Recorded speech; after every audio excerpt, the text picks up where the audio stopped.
Hello and welcome to our first ever Enter the Nerdosphere Reviews podcast episode. This will be the forum where we review movies, TV and film, explore random topics that we feel like need to be talked about. To be able to go where we've never gone before. If you are a past listener, this will basically be the standalone topic of the show from our old format. Now we are doing a weekly news and rumors roundup type as our main cast, and then we'll also be doing another short cast sometime during the week that will contain either a movie review that we feel deserves to be reviewed, a show, or a topic to be discussed. So, without further ado, we watched and reviewed Star Trek Beyond this past opening weekend. We did do that. Let's get down into the numbers before we get down into anything else. Sure. We'll talk about just opening weekend, even though this is coming out later in the week. Until we get like full week sales, there's no point to talk about much anything else. So Sure. We'll just talk about the opening weekend and go from there. It made $59.6 million in the opening weekend. What was that? I have no idea. There's like a ghost or something. A piece of metal fell from the ceiling and hit the laptop. What is that? I see it on the ground. What is it? Let me find out.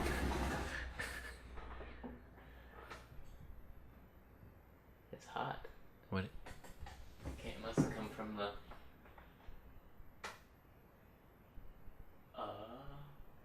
Huh.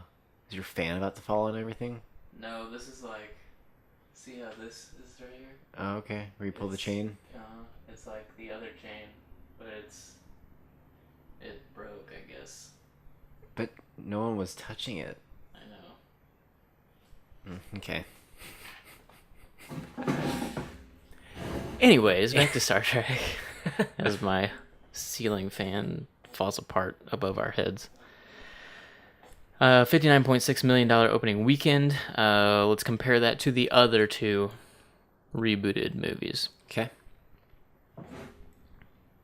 Star Trek, the first reboot movie, $75.2 million. That was back in 2009. Star Trek Into Darkness brought home $70.2 million in 2013. So this is significantly less. Significantly less. And I didn't write this down, but they were discussing that they kind of knew going in that it would be less, because I guess unless we're talking about Marvel movies, it's kind of a trend that the third movie brings in less. So they were expecting it. I guess comparing to other Star Trek films, now that I think about it, is probably what they were talking about. So like if they go back and they look at the past Star Trek movies all the way up until now, they get like continually less and less returns. So. But when IGN posts an article or a video saying how Justin Lin saved the franchise, not a monetary. What? I didn't even watch it. I was like, that sounds like bullcrap. That's something to get clicks right there, because he did not. No, we'll get to that. Okay. Rotten Tomatoes score per the usual in our reviews. We always go over Rotten Tomatoes and see what everybody's talking. 84% positive rating from critics, which is a little higher than I thought, actually. Yeah. Did we look at Metacritic as well, like we usually do? I did not, because this one wasn't a real divisive. Gotcha.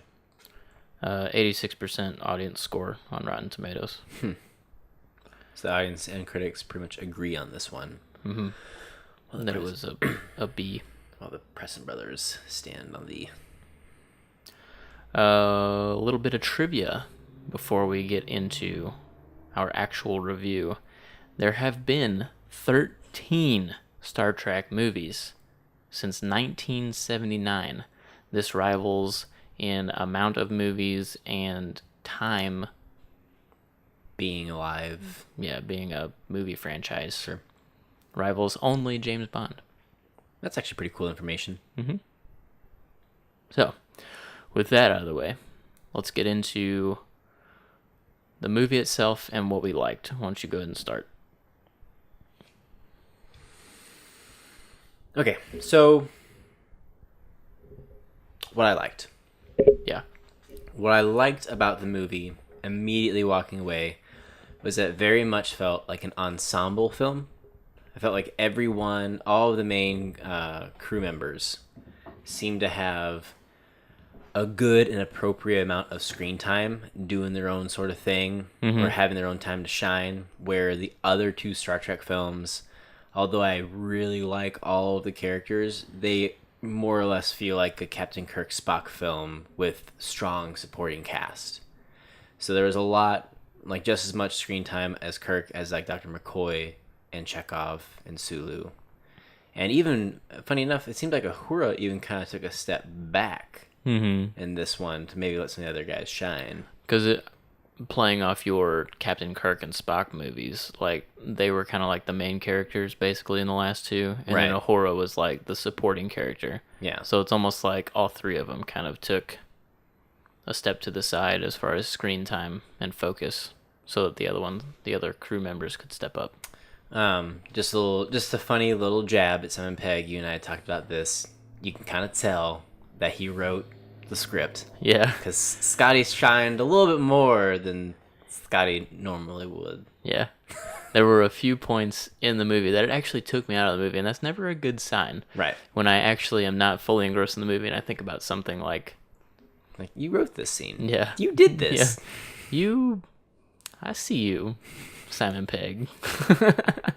The one where I think the one where I most thought about it was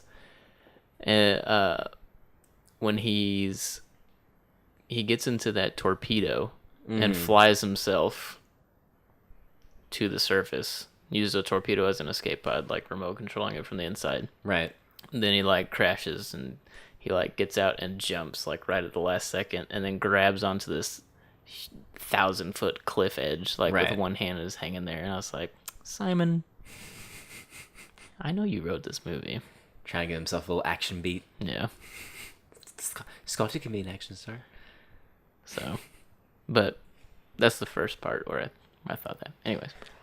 While we're talking about positives, it was fun. It was fun. It had energy. Did have energy. I didn't miss the lens flares.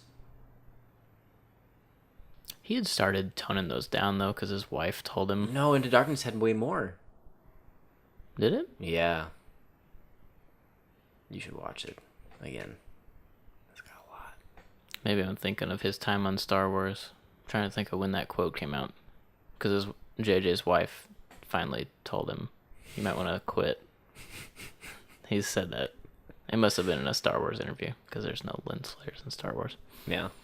But, I thought I had more positives, but I could really dive into negatives. So, do you have positives that you want to say?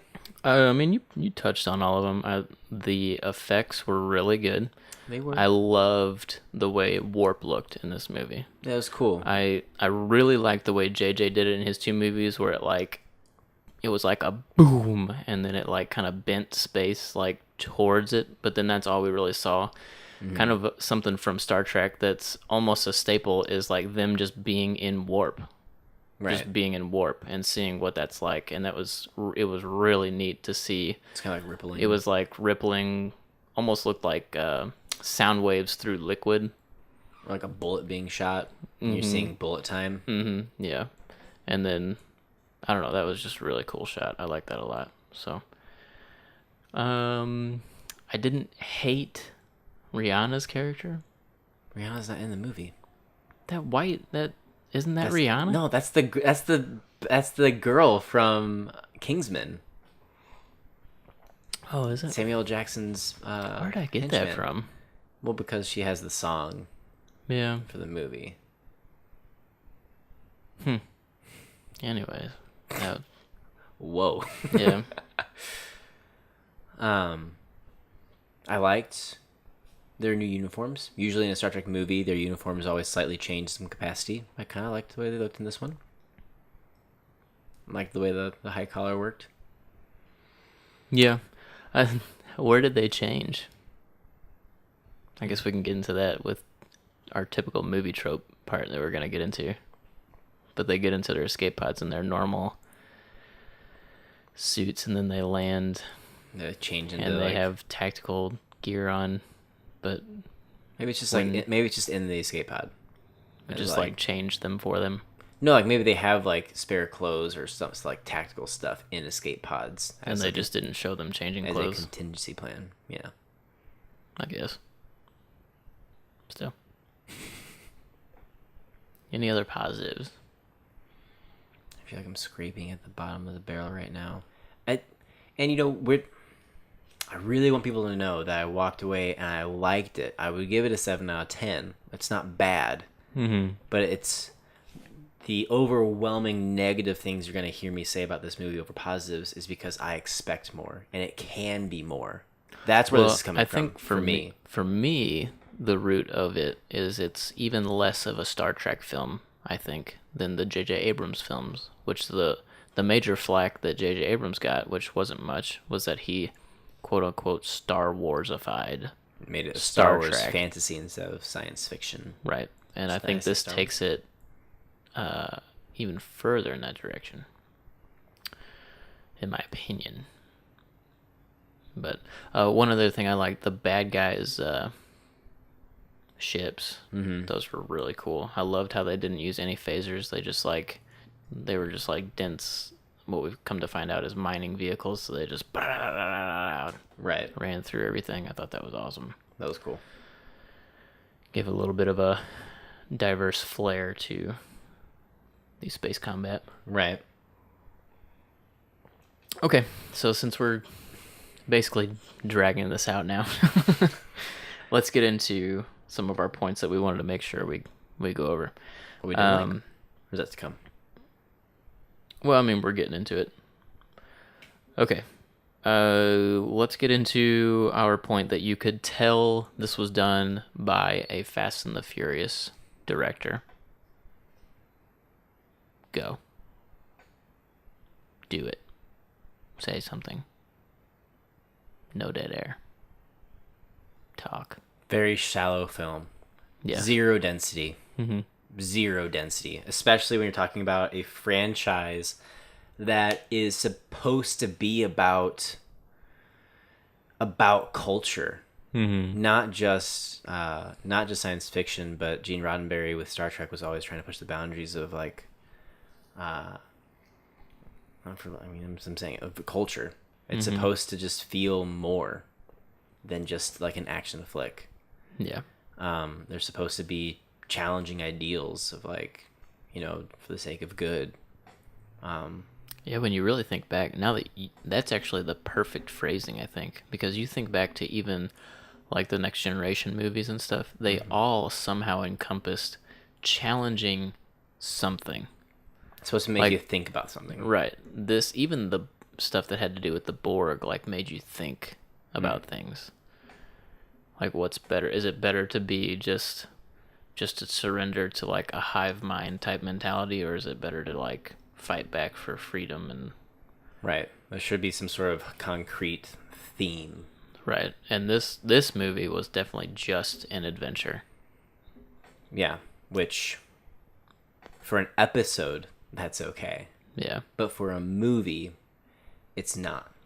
We were kind of in our initial talks after we saw the movie, still defending Simon Pegg and putting a lot of the blame on the director. But I think that we have to start putting some of the blame on Simon, because while the director has control over like those typical movie tropes, which I keep saying we'll get to, and we will, that just bring the movie back down to like the level of a Fast and the Furious instead of like pushing the boundaries of quality like the first two Star Treks were.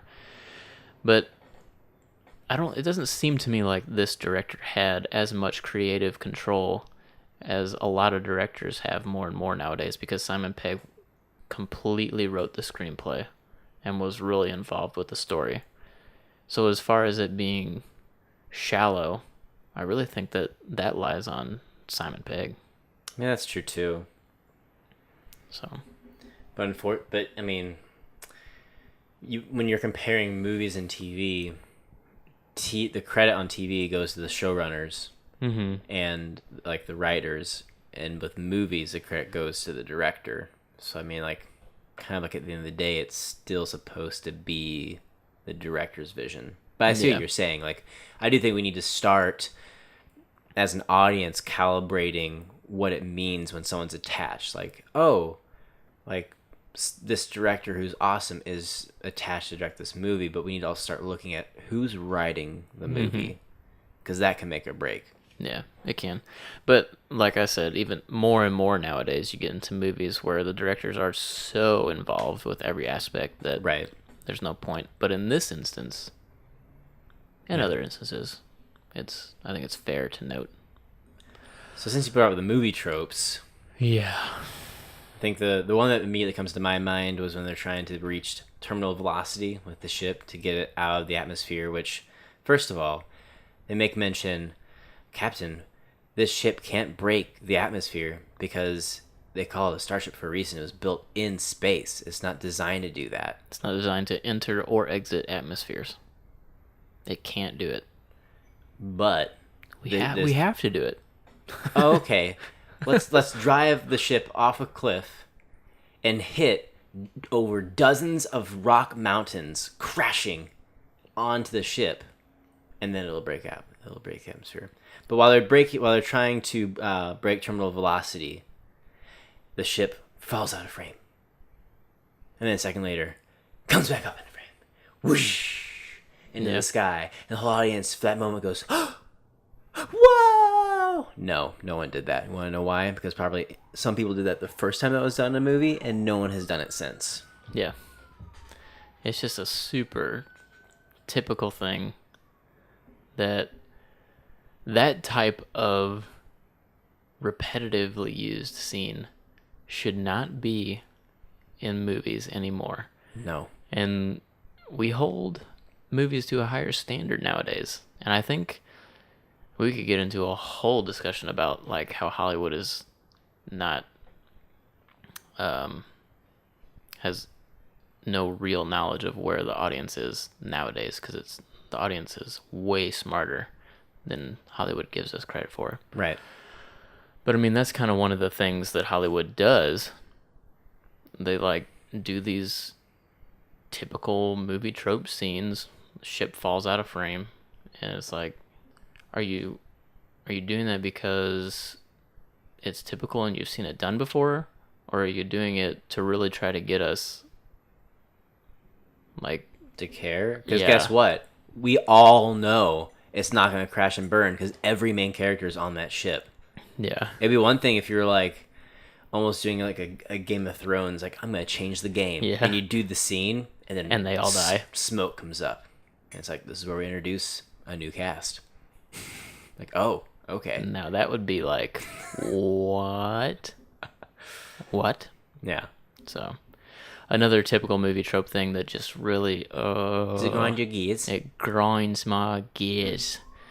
When they're planning how they're going to break out their crewmates from Crawl, the bad guy. He's got most of the crew imprisoned.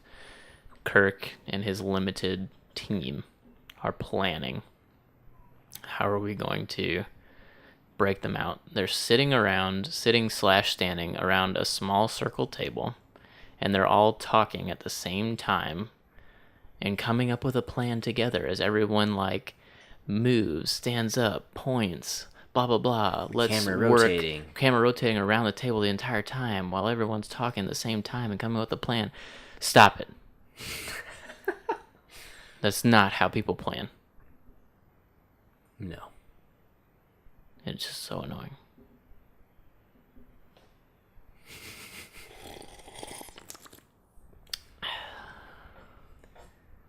It's not unique. It's not striving for, to stand out.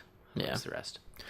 So that and a few other things, you could just tell there was a lot of over the top things, like so over the top that it wasn't just like I'm still involved and engrossed in this movie because it's a movie. It was so over the top that it was like I was watching Fast and the Furious.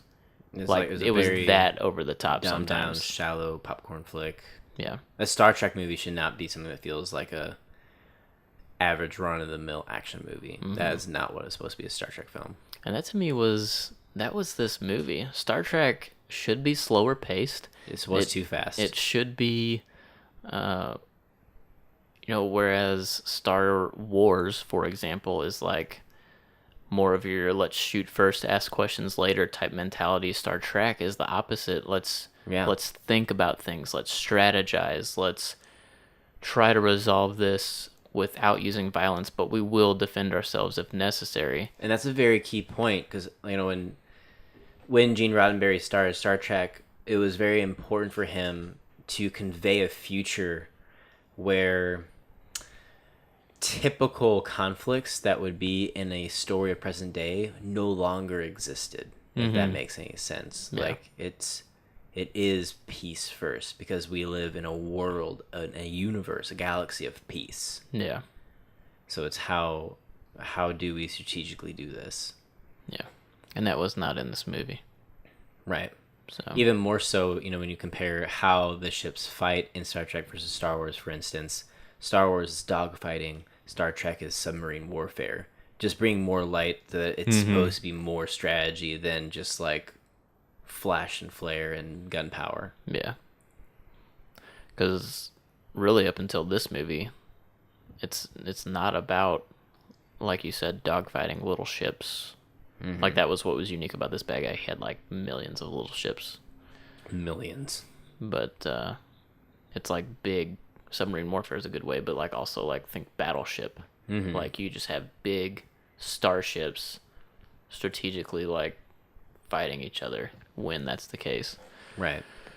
So the Enterprise, so when we were talking about the pacing, we talked about how interesting we thought the Enterprise went down as fast as it did, and we kind of felt like they were going to be, and as how it was marketed, they were going to be stranded on this planet. And we were kind of like, that could be interesting, this movie about how the crew's like surviving on this planet because they're stranded. But I never really got the sense that they were stuck. No. Probably because Simon Pegg immediately stumbled upon the old Starfleet ship. Yeah. But there was never a point where I was like, oh, they're going to be stuck here for a while. I don't know. I guess it was just the way it was presented to me or the tone. But I never felt like the crew was ever in any immediate danger. Yeah, I agree. And it was almost like they were in a rush to crash the Enterprise on this planet, but they were also in a rush to get them off. Right. Because there was just as much time spent off the planet dealing with trying to stop Krull as them on the planet. Right. At least that's the way it feels. We'd have to go back and do the exact timing, but they weren't on the planet for very long. And the twist of Krull was not good. Yeah, let's get into that. Shallow villain. Krull is a villain that we're introduced to in this movie. He's a new villain. We don't know what he wants. We don't know anything until like the last little bit of the movie. We find out he's one of the old starship or Starfleet captains, one of the first ones to go out exploring after their Starfleet was... It's the first ship to have... Warp 4. Warp 4. Yeah, so they were doing some of the first deep space exploring after Starfleet was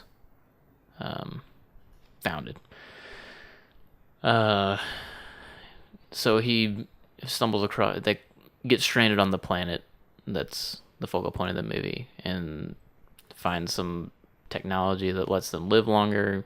They get weirdly changed because they live longer by sucking life out of other races. So like he physically changes, so we don't know who he is. And then it's revealed at the end that he was an old Starfleet captain and wants revenge because nobody ever came to save him. Super rushed, like boom, boom, boom. Mm-hmm. And I was telling, we walked out of the movie, I was like, how cool would it have been, right, to have instead of Crawl, be Idris Elba. Because honestly, I think it was a waste of Idris anyways. Like, did not take any talent to portray that character at all. There was no complexity to that character. No. You know what would have very been way one-dimensional. better for Idris Elba's sake? Save a casting like that and make him a Klingon villain. Like somebody who means something, because this was a throwaway villain. But Very anyways, much so. Continue with your idea. I said, how much cooler would it be for a Star Trek fan?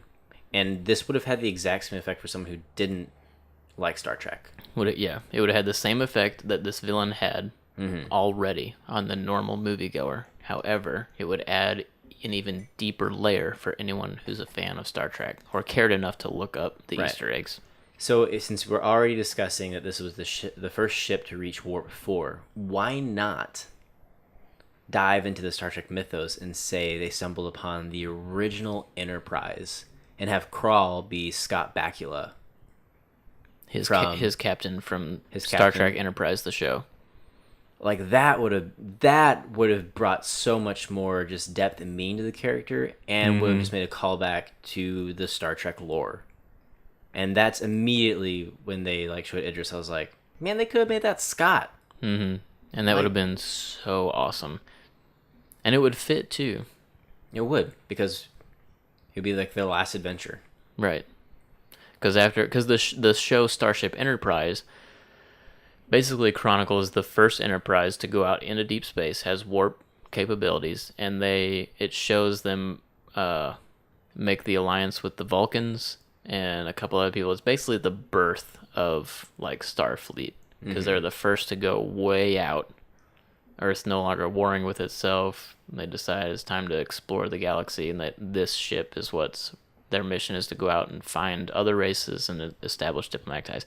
The show ends with William Stryker watching the final adventure of Scott Bakula's crew, bringing together the first informal treaty celebration, basically, of the Vulcans and the little blue dudes with antennas. And right.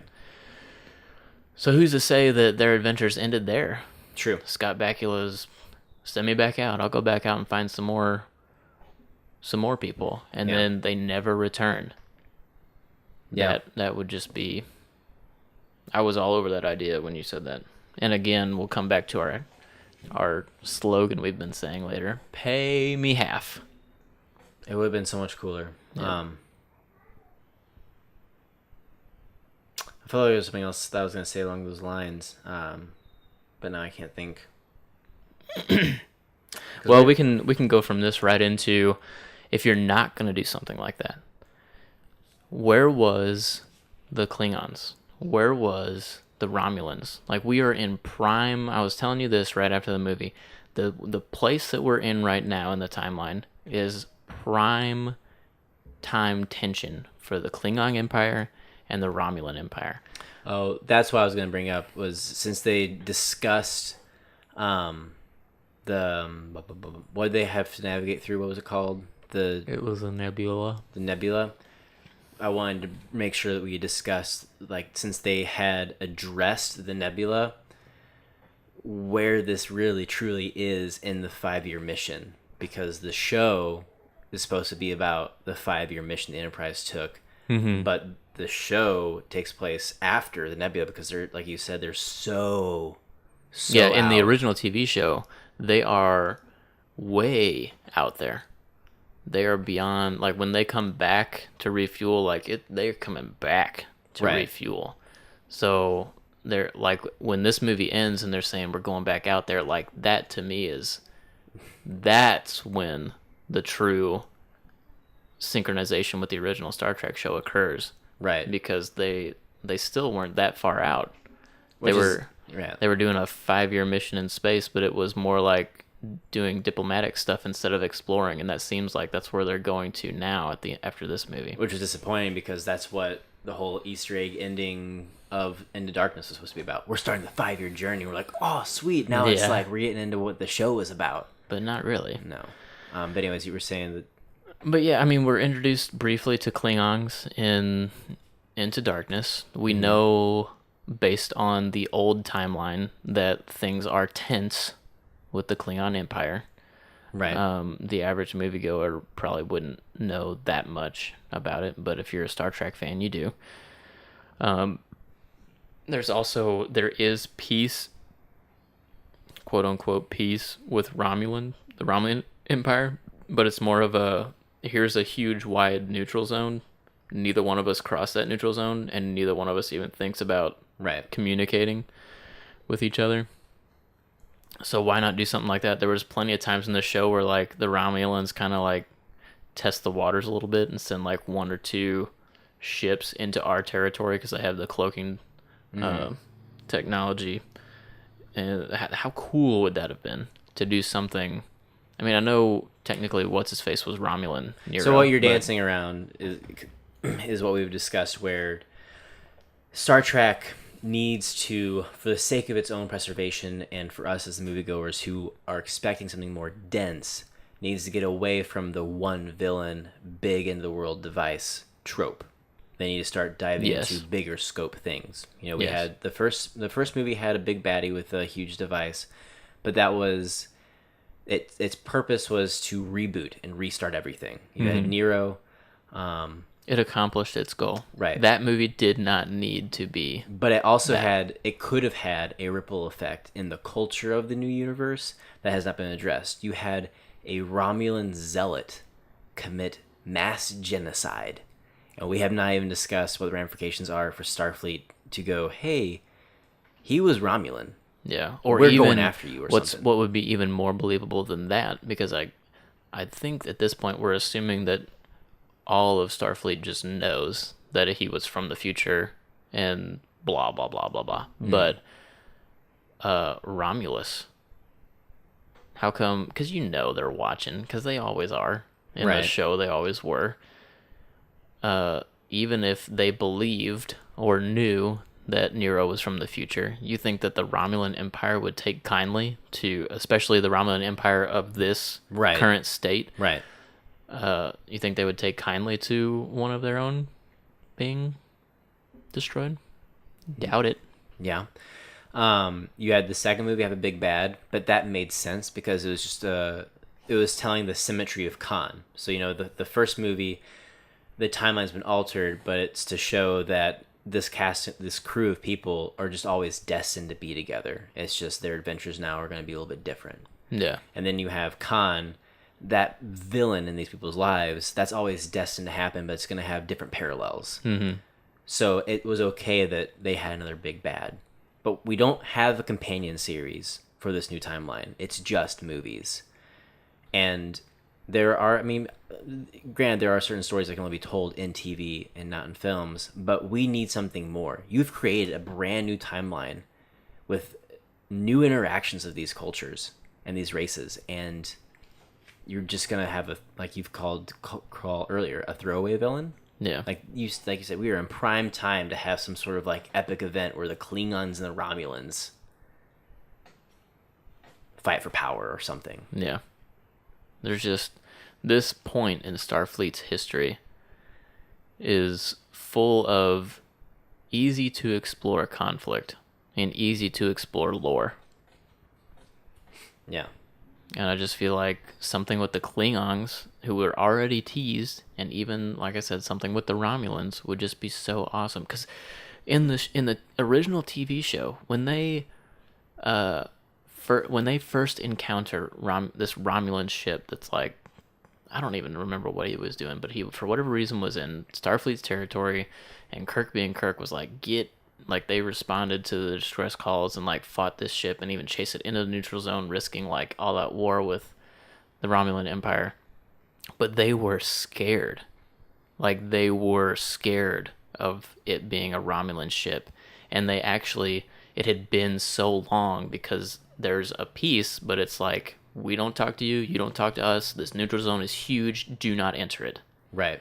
So it's like, they're isolated, we're isolated. And unlike the Romulans, they're not spying on the Romulan Empire. They don't care. Right. But the Romulan Empire is like all about war and stuff, and so they're always like watching.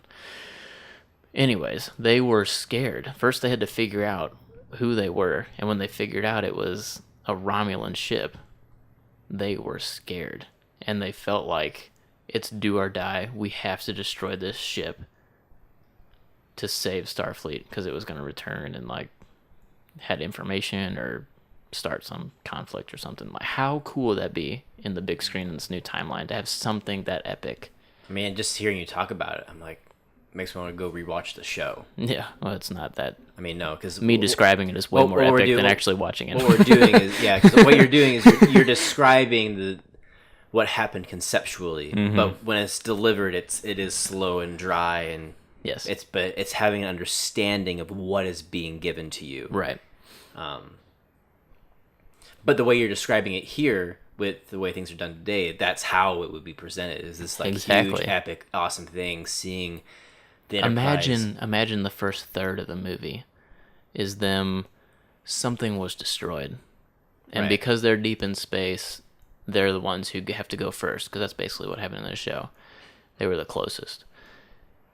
They see just like mass destruction on a level that they haven't seen since Nero, we'll say, because he came from the future. Right. They're exploring. Part of it's like trying to figure out what happened. More attacks are happening. They're attacked by something that they can't see, that they can't detect. And then finally, it's revealed that it's a Romulan ship.